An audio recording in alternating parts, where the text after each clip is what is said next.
여러분, 크게 분노해 본 적 있죠? 우리는 살면서 한 번쯤은 크게 분노를 하게 됩니다. 그럴 때 어떻게 해결하느냐가 중요할 텐데요. 당한 만큼 돌려주겠다고 치밀하게 계획을 짜나요? 아니면 서럽게 울고 마나요? 오늘 본문에서는 분노해서 스스로 일을 벌이는 자와 분노할 상황이지만 하나님을 의지하는 자 사이에 분명한 차이를 확인할 수가 있습니다. 함께 오늘의 말씀을 살펴보도록 하겠습니다. 오늘의 말씀은 에스더 3장 1절에서 15절입니다. 이런 일들이 있은 후 아수에로 왕은 아각 사람 함무다다의 아들 하만의 지위를 모든 귀족들 가운데 가장 높은 자리에 올려주었습니다. 왕의 문에 있는 왕의 모든 신하들은 하만에게 무릎을 꿇고 경의를 표했습니다. 왜냐하면 그에게 그렇게 하라는 왕의 명령이 내려졌기 때문입니다. 그러나 모르드게는 무릎을 꿇지도 경의를 표하지도 않았습니다. 그러자 왕의 문에 있던 신하들이 모르드게에게 물었습니다. 왜 왕의 명령을 거역하느냐? 날마다 그들이 모르드게를 설득하려 했지만 그는 그 말을 듣지 않았습니다. 그리하여 그들은 자신이 유다 사람임을 밝힌 모르드게의 행동이 어떤 결과를 초래하는지 보려고 하만에게 고자질했습니다. 하만은 모르드게가 자신에게 절하지도 경의를 표하지도 않는 것을 보고 화가 치밀어 올랐습니다. 그런데 하만은 모르드게가 어디 출신인지 알게 된 후 모르드게 한 명만 죽이는 것으로는 별 가치가 없다고 생각했습니다. 그리하여 하만은 아하수에로 왕국 전역에 있는 모르드게의 민족인 유다 사람들을 모조리 쓸어버릴 묘안을 찾아냈습니다. 아하수에로 왕 12년 첫째 달, 곧 니산월에 사람들이 하만 앞에서 부르, 곧 제비를 뽑아 월일을 정했습니다. 제비를 뽑은 결과는 12째 달, 곧 아달월이었습니다. 그 후 하만이 아하수에로 왕에게 말했습니다. 왕의 왕국 모든 지방에 있는 여러 민족들 사이에 흩어져 살고 있는 한 민족이 있는데 그들의 관습은 다른 모든 민족들과 다르고 또 그들은 왕의 법률을 따르지 않고 있습니다. 그들을 그냥 내버려 두는 것은 왕께 좋을 것이 없습니다. 5절, 6절의 말씀을 함께 읽겠습니다.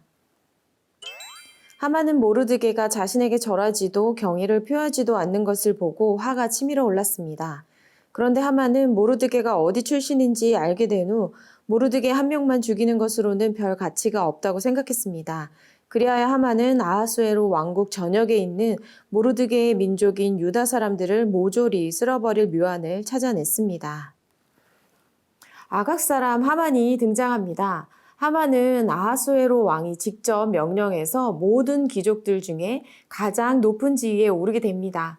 무슨 공을 세웠는지는 알 수 없지만 그가 대궐문을 드나들 때마다 왕의 모든 신하들이 무릎을 꿇고 경의를 표하도록 했습니다. 그러나 그에게 무릎을 꿇지 않은 한 사람이 있었습니다. 바로 모르드게입니다.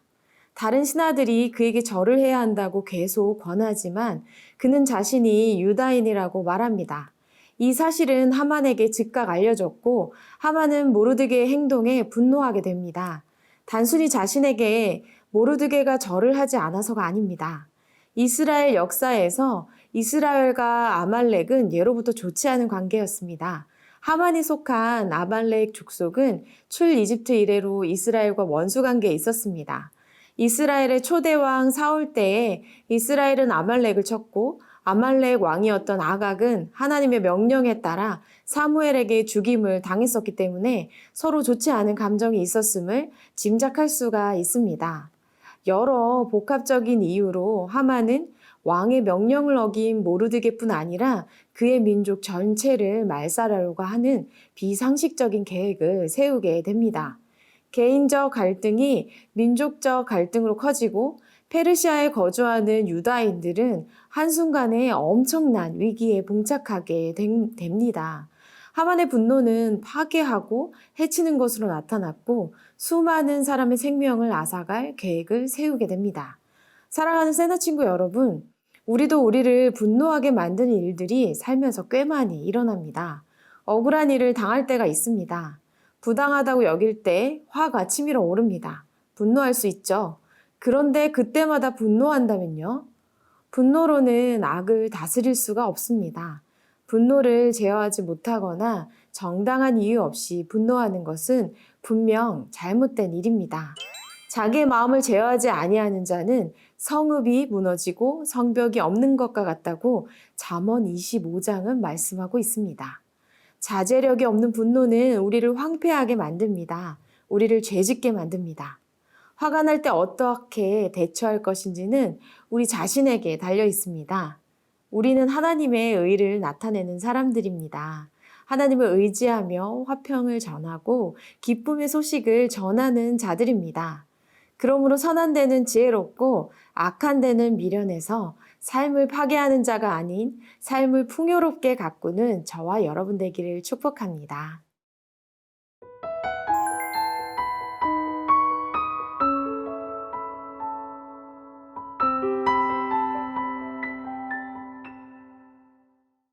(10절에서 11절의) 말씀을 함께 읽겠습니다. 그러자 왕은 손가락에서 자기의 인장 반지를 빼어 유다 사람의 원수인 아각 사람 함무다다의 아들 하만에게 주며 말했습니다. 그 돈은 네가 가져라. 또한 그 민족도 네가 하고 싶은 대로 처리하여라. 하만은 유다인을 멸망시키기 위해 아하수에로 왕에게 갑니다. 구체적인 정황은 생략되고 한 민족이 그들의 법을 지키느라 왕의 법을 지키지 않는다며 그 민족을 멸하는 게 왕에게 좋을 것이라는 제안을 합니다. 그 민족이 어느 민족인지 구체적으로 어떤 법을 어떻게 어겼는지 얘기가 없습니다. 그리고 하만은 은 1만 달란트를 왕에게 바치겠다고 제안합니다. 아하수에로 왕은 이러한 하만의 제안을 허락하면서 자신의 반지를 빼주어 조서를 만들고 도장을 찍을 수 있도록 합니다. 하만의 무리들은 제비를 뽑아 유다인들을 학살할 날짜를 정합니다. 하만은 곧바로 유다인들을 학살하기 위한 조서를 꾸며서 왕의 이름으로 모든 지방에 보냅니다. 지금으로부터 11개월 후인 12월 13일이 되면 모든 유다인이 남녀노소를 막론하고 다 죽게 됩니다. 유다인들은 뜬금없이 죽음에서 도망칠 길이 없게 되었습니다. 성의 모든 사람들이 동요하기 시작했습니다. 피할 길이 없는 현실 앞에 절망할 수밖에 없었습니다. 하만의 분노에서 시작된 이 잔인한 복수극은 한 사람에게만 그치는 것이 아니라 많은 사람들에게 해를 입히게 되었습니다. 그는 남은 기간 동안 유다 백성을 멸하기 위해 준비할 것입니다. 그러나 여러분, 하만에게도 준비할 11개월이 있었지만 민족적 위기에 놓인 유다 백성들에게도 동일한 11개월이 남아 있습니다. 현실은 가혹하지만 하만처럼 아무리 악한 자가 악한 계획을 세운다 할지라도 하나님께서는 그 일을 좌절시키실 수 있는 분이십니다. 악인의 악한 계획은 하나님께서 더 잘 알고 계십니다. 하나님은 그분을 경외하는 자들을 위해 이방 민족들의 계획을 뒤엎으시고 꾸미는 일을 꺾으시는 분이십니다. 시편 33편 18절 19절의 말씀입니다. 그러나 여호와의 눈은 주를 경외하는 사람들, 그 변함없는 사랑을 바라는 사람들 위에 있습니다. 죽음에서 그들을 건지실 것이며 굶주림에서도 살려주실 것입니다. 아멘. 사랑하는 세나 친구 여러분, 지금 여러분의 현실이 가혹하다면 시편의 말씀처럼 하나님을 경외함을 끝까지 놓치지 마십시오. 하나님의 눈은 주를 경외하는 자들에게 머무시며 하나님은 악인이 일하는 것보다 더 성실히 우리를 지키시고 주를 의지하는 자에게 구원을 베푸시는 분이십니다. 오늘도 하나님의 신실하심을 경험하는 저와 여러분 되기를 축복합니다. 사랑의 하나님, 분노할 만한 상황일 때 분노할 수 있어도 죄짓지 않도록 도우시고 시대의 어두움을 밝히는 자 되게 해주세요. 그 누구도 나의 어려움을 대신할 수는 없어도 주를 사랑하고 경외하는 마음을 통해 일하고 계시는 하나님을 잊지 않도록 긍휼을 베풀어 주세요. 예수님의 이름으로 기도합니다. 아멘.